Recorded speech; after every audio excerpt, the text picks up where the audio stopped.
14 अगस्त की यदि हम बात करें, उस दिन सोमवार का अवसर है, त्रयोदशी तिथि है और साथ साथ एक सुंदर योग बन रहा है, सावन के अधिक मास का आखिरी सोमवार। और चंद्रमा से संबंधित राशि वालों को ध्यान रखना चाहिए, भगवान शंकर ही आपकी राशि के अनुसार से आपके इष्ट निकलते हैं, तो उनका विशेष तौर पर ध्यान रखते हुए उनका अभिषेक करना चाहिए। सावन के अधिक मास का सोमवार मासिक और साथ में शिवरात्रि, मासिक शिवरात्रि का भी शुभ योग बन रहा है। बड़ी सुंदर तिथि है, मैं कहूँगा सावन के अधिक मास, वो अधिक मास पुण्य को देने वाला, और उसमें मासिक शिवरात्रि सोमवार का अवसर, कई शुभ योगों का एक साथ संयुक्त रूप से अवसर बन गया है। ऐसे में कोशिश करें इस शुभ वेला को व्यर्थ ना बर्बाद करें। आमतौर पे तो लोग, हमें दिखाई दे रहा है कि अगले दिन छुट्टी है, एक दिन पहले छुट्टी थी, लोग तफरी करने निकल गए हैं बाहर। अरे भगवान का स्तवन भी थोड़ा कर लीजिए बड़े सुंदर तरीके से, कहीं तो क्या होगा, नहीं तो बहुत सारे कार्यों से आप निवृत्त हो जाएंगे। कोशिश करें ध्यान रखते हुए कार्य आपको करने का प्रयास करना चाहिए। ऐसे में भगवान का स्तवन, शिव का स्तवन करना, उनका पूजन करना बहुत सुंदर रहेगा आपके लिए। इन सबको अवश्य करने का आपको प्रयास करना चाहिए। हमने भी विवेकानंद योगाश्रम में बड़े सुंदर तरीके से कार्यक्रम रखा हुआ है और आप भी उसका लाभ ले सकते हैं।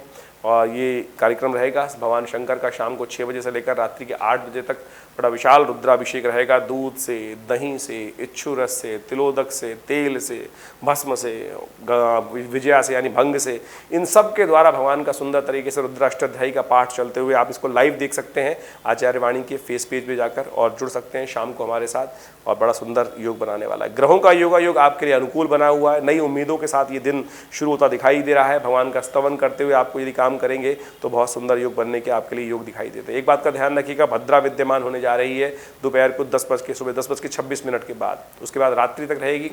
तो इस भद्रा काल में कुछ नया कार्य करना आपके लिए थोड़ा अच्छा नहीं दिखाई दे, तो ध्यान रखते हुए कार्य करने का प्रयास कीजिए। इससे पहले नए कार्यों को शुरुआत कर सकते हैं। कोई नया वेंचर, ऑफिस में कुछ नया कार्य मिल जाए, कोई नया प्रोजेक्ट डिस्कस करने को मिल जाए, कुछ हैंडओवर में करना है आपको, तो इस भद्रा काल को छोड़कर पहले करने का प्रयास कीजिए, वो आपके लिए शुभ रहेगा। 15 तारीख की यदि हम बात करें, 15 अगस्त स्वतंत्रता दिवस, सबको बहुत बहुत शुभकामना। मंगलवार और चतुर्दशी तिथि, ये विशेष तौर पे आपके लिए समझते हुए कार्य करने की ज़रूरत है। ऐसे में एक बात का ध्यान रखिएगा, 3 दिन के लिए गणमूल नक्षत्र विद्यमान होने जा रहा है, जो रहेगा विशेष तौर पर 15 तारीख के मध्याह्न काल से 15 तारीख के करीब 1:49 2 बजे के आसपास दोपहर को ये समय शुरू होगा और 16-17 तक विद्यमान रहेगा। तो ऐसे में ध्यान रखिएगा, जो बच्चे आपके घर में जन्म ले रहे हैं, जातक नए जन्म ले रहे हैं, उनकी मूल शांति अवश्य कराइएगा, नहीं तो ये ग्रह बहुत भारी पड़ जाते हैं। आपकी राशि के अनुसार से चंद्रमा का संबंध है, तो इस बात का ध्यान रखते हुए आपको कार्य कर लेना चाहिए। गणमूल शांति करानी परम आवश्यक रहती है। ग्रहों का योग आपके लिए अनुकूल बना हुआ है, बड़े सुंदर तरीके से आपके लिए स्थिति अच्छी बनी हुई है। आगे बढ़ने के अवसर आपको प्राप्त होंगे, नए विचार, नए संपर्क, नए साधने के लिए योग बन सकते हैं। चंद्रमा शुक्र का योग जो बनने जा रहा है वो आपके लिए बड़ा कल्याणकारी रहेगा, लेकिन थोड़ा सा अपने आप को शांत रखने का प्रयास कीजिएगा। अननेसेसरी के गुस्से आपको ज़्यादा आ सकते हैं, छोटी छोटी बात में मूड ऑफ होने की स्थिति बन सकती है, थोड़ा ध्यान रखते हुए कार्य करना चाहिए आपको। अच्छा ये है कि मन को शांत करने के लिए हनुमान जी का ध्यान करें। देखिए, मंगलवार का अवसर है, अधिक मास का अवसर चल रहा है। हमने विवेकानंद योगाश्रम में इस अधिक मास, सावन का अधिक मास में रुद्राभिषेक तो नित्य चलता ही है। मंगलवार का शुभ योग देखते हुए अधिक मास का जो अंतिम मंगलवार है, ऐसे में हमने बड़ा विशाल रूप से सुंदरकांड का पाठ रखा है, हनुमान जी के पूजन का पाठ रखा है, भक्ति विधान का पाठ रखा है। आप भी उसमें सम्मिलित हो सकते हैं, अपने नाम से भी इस कार्यक्रम में भाग ले सकते हैं। शाम को 6 बजे से ये कार्यक्रम रहेगा। रुद्राभिषेक पहले, 7 बजे से सुंदरकांड, फिर भगवान का पूजन, आरती, भंडारा, सुंदर कार्यक्रम है। आप भी इस कार्यक्रम में तन मन धन से सहयोग करें, सम्मिलित हों, कल्याणकारी योग बनेंगे आपके लिए। 16 तारीख की यदि हम बात करें तो 16 तारीख की अमावस्या की तिथि है, अधिक मास की अमावस्या, सावन के अंतर्गत अधिक मास का जो आ रहा है, और उस दिन अधिक मास का अंतिम दिवस है, अमावस्या उस दिन पड़ रही है।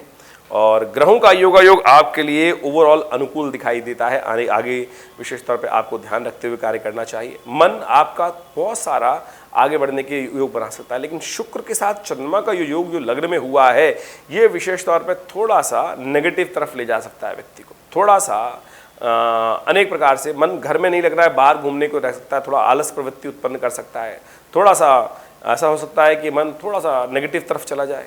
तो इस बात का ध्यान रखते हुए कार्य करेंगे तो बहुत सुंदर रहेगा।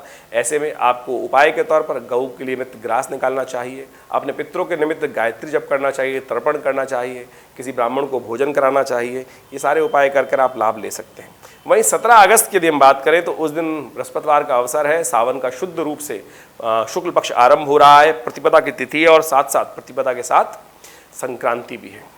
और एक बात समझें, आपकी राशि के अनुसार से सूर्य लग्न में चल रहे थे और ये दोपहर को 1:32 पर परिवर्तित होकर आपके द्वितीय भाव में जा रहे हैं। बहुत इंपॉर्टेंट चेंज आपकी राशि के अनुसार से होने जा रहा है। ये इंपॉर्टेंट चेंज बड़ा इंपॉर्टेंट रहेगा आपके लिए। देखिए, आपके मनोमस्तिष्क में बड़ा महत्वपूर्ण परिवर्तन रहेगा। जो एग्रेसिवनेस अननेसेसरी आपको परेशान कर रही थी वो शांत हो सकती है। लेकिन ऐसे में ध्यान रखना चाहिए कुछ खास बातों का। आपके लिए जीवन में ऐसा रहेगा कि यदि नेगेटिव सोचोगे तो नेगेटिव हो जाएगा आने वाला 1 महीना, और पॉजिटिव सोचोगे तो पॉजिटिव हो सकता है। तो इस बात का ध्यान रखिएगा, अगले 1 महीने में कोई भी नेगेटिव बात मन में मत लाइएगा और जितना हो सकता है पॉजिटिव रहते हुए कार्य करने का प्रयास करें। आपके बहुत सारे कार्य अच्छे हो सकते हैं, बहुत बढ़िया इंपॉर्टेंट चेंजेस आ सकते हैं। ऐसे में किस्मत ने आपकी जो सफलता की चाबी आपके हाथ में दे दी है और वो दी है पॉजिटिविटी में। तो आप ध्यान रखिएगा, हम एक अलग से वीडियो इस पर डालने वाले हैं अपने आचार्यवाणी चैनल पर कि सूर्य का परिवर्तन विशेष तौर पे आपकी राशि के अनुसार से कर्क राशि वालों के लिए क्या कुछ इंपॉर्टेंट रहेगा। किस्मत जगाने का समय दिखाई देता है, आपको ध्यान रखते हुए कार्य करने की ज़रूरत है। संक्रांति का दिन है, आपके लिए सबसे अच्छा ही है उड़द की दाल का दान करना, खिचड़ी का दान करना, चावल का दान करना, ये सारी चीज़ें दान कर और आप लाभ ले सकते हैं। और सिंह की संक्रांति होती है, विशेष तौर पे कहा जाता है कीर्ति को बढ़ाने वाली होती है। तो ऐसे में इन सब चीज़ों को दान करके आप लाभ ले सकते हैं। वहीं 18 अप्रैल की यदि हम बात करें तो उस दिन शुक्रवार का अवसर है, द्वितीया तिथि है और समझें तो 3 इंपॉर्टेंट ग्रहों का परिवर्तन होने के योग दिखाई देते हैं। कन्या राशि में मंगल का पदार्पण हो जाएगा करीब 3:54 पर, शुक्र उदय हो जाएंगे और करीब आप समझें रात को 7:19 पर कर्क राशि में चल रहे जो शुक्र हैं वो उदय होंगे। चंद्रमा का दर्शन भी आज चंद्र उदय होंगे तो वो दर्शन भी देंगे। लेकिन एक बात ध्यान रखनी चाहिए कि चंद्रमा का जो उदय होने जा रहा है विशेष तौर पर आपके लिए थोड़ा सा भयावह स्थिति उत्पन्न कर सकता है। चंद्रमा जब उदय होंगे तो देखिएगा लाल रंग के वर्ण में होंगे और दोनों श्रृंगियाँ चंद्रमा इस प्रकार से जो चंद्र के रूप में बनेंगे वो दोनों श्रृंगियाँ बराबर रहेंगी। ये दिखाती है कि बाजार में जो शेयर मार्केट का काम कर रहे हैं उनके लिए कहीं उठा कहीं पटक के योग दिखाई देते हैं, लेकिन मन में भय का वातावरण उत्पन्न हो सकता है। कर्क राशियों को वालों को विशेष तौर पर ध्यान रखना चाहिए। उपाय के तौर पे सबसे बढ़िया ये है कि आप उस समय पे अपने चंद्र दर्शन करने के उपरांत गऊ का पूजन कर लें, गाय को थोड़ा हरा चारा डाल दें, माता पिता का, बड़े जन का, गुरुजन का आशीर्वाद लेने का प्रयास कीजिए। मंगल का जो ये परिवर्तन होने जा रहा है ये बहुत इंपॉर्टेंट है आपके लिए। ऐसे में मंगल का विशेष तौर पे जो पदार्पण होने जा रहा है आपकी राशि के अनुसार से तृतीय भाव में जो होने जा रहा है ये आपके लिए थोड़ा ध्यान रखने वाला रहेगा।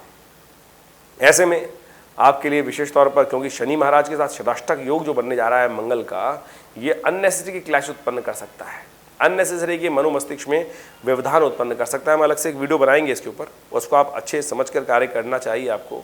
ऐसे में आपको अपने वजन का भी ध्यान रखना चाहिए। अननेसेसरी के वजन बढ़ने के योग बन सकते हैं इस समय में, इस महीने में कोई, क्योंकि थोड़ा सा हो सकता है आप थोड़े आलसी हो जाएं, थोड़ा वर्कआउट कम हो जाए। तो ऐसे में अपने वजन का भी ध्यान रखते हुए कार्य करने का ज़रूरत है, आपको ध्यान रखते हुए कार्य कीजिएगा। उपाय के तौर पर गौ पूजन करना सबसे श्रेष्ठ है। गाय को हरा चारा डालें, गाय का पूजन करें, गाय के निमित्त थोड़ा गुड़ डाल दें। ये सारे उपाय कर आप आज के दिन को शुभ कर सकते हैं। वहीं 19 तारीख की यदि हम बात करें तो 19 तारीख को शनिवार का अवसर है, तृतीया तिथि है और ग्रहों का योगायोग आपकी राशि के अनुसार से यदि हम देखें तो बहुत सुंदर परिवर्तन के योग बना रहा है। आगे बढ़ने के अवसर आपको बन सकते हैं, बहुत सारे नए लोगों से मुलाकात होने का अवसर बन सकता है, लेकिन कुछ बेकार के काम भी आपके जिम्मे पड़ सकते हैं, ध्यान रखते हुए कार्य करना चाहिए। इस दिन मधुश्रवा तीज है, हरियाली तीज जिसको बोला जाता है, और ये हरियाली तीज कहा जाता है विशेष तौर पर बड़ी सुंदर रहती है। ऐसे में भगवती पार्वती का विशेष तौर पर पूजन करना चाहिए। पार्वती जी को शहद से स्नान कराना चाहिए, शहद अर्पित करना चाहिए।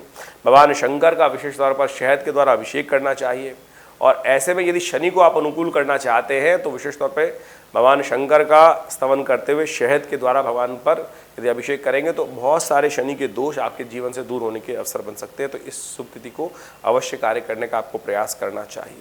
20 तारीख की हम बात करें तो उस दिन रविवार का अवसर है, चतुर्थी तिथि विद्यमान है और गणेश चतुर्थी मासिक तौर पर रहेगी। एक बात का ध्यान रखिएगा, सुबह 11:24 से भद्रा विद्यमान रहेगी। तो सुबह 11:24 के बाद ही कुछ नया कार्य यदि आपके जिम्मे आ रहा है तो उससे लेने से बचें, ये रात तक रहेगी। उससे पहले यदि कोई कार्य शुरू कर सकते हैं, नया विचार, नए कॉन्सेप्ट, नए प्रोजेक्ट पे काम करना, तो वो अच्छा है, लेकिन नया कार्य शुरुआत करना इस भद्रा काल में कष्टमय हो सकता है। आपकी राशि के अनुसार से थोड़ा समय आपको ना यूटिलाइज करने का प्रयास करना चाहिए। समय आपके अनुकूल है, लेकिन बेकार के कामों में आपका समय व्यर्थ जाता दिखाई दे रहा है, इस बात का ध्यान रखिएगा।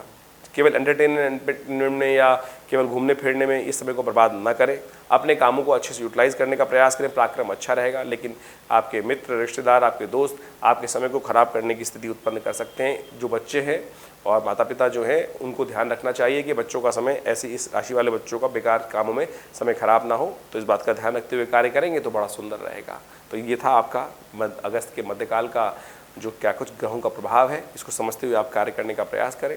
यदि कोई बात समझ में नहीं आई है, यदि कुछ विचार विमर्श अपनी जन्मपत्री के अनुसार से करना चाहते हैं, क्योंकि क्या देखिए हमने राशि के अनुसार से तो बताया आपको, आपकी लग्न के हिसाब से बताने का प्रयास किया, लेकिन बहुत सारी बातें ऐसी होती हैं। तो ये तो जनरल प्रेडिक्शन हुआ, लेकिन इसके अलावा भी आपकी स्पेसिफिक राशि के अनुसार से क्या कुछ प्रभाव उत्पन्न होने के योग हैं, उसके लिए आप हमारे साथ जुड़ सकते हैं। दिल्ली में विवेकानंद योगाश्रम है, फ़ोन नंबर्स आपके सामने स्क्रीन पर हैं, और बहुत सारे उत्सव समय समय पर विवेकानंद योगाश्रम में चलते रहते हैं। उन सब में आप जुड़कर आप लाभ ले सकते हैं।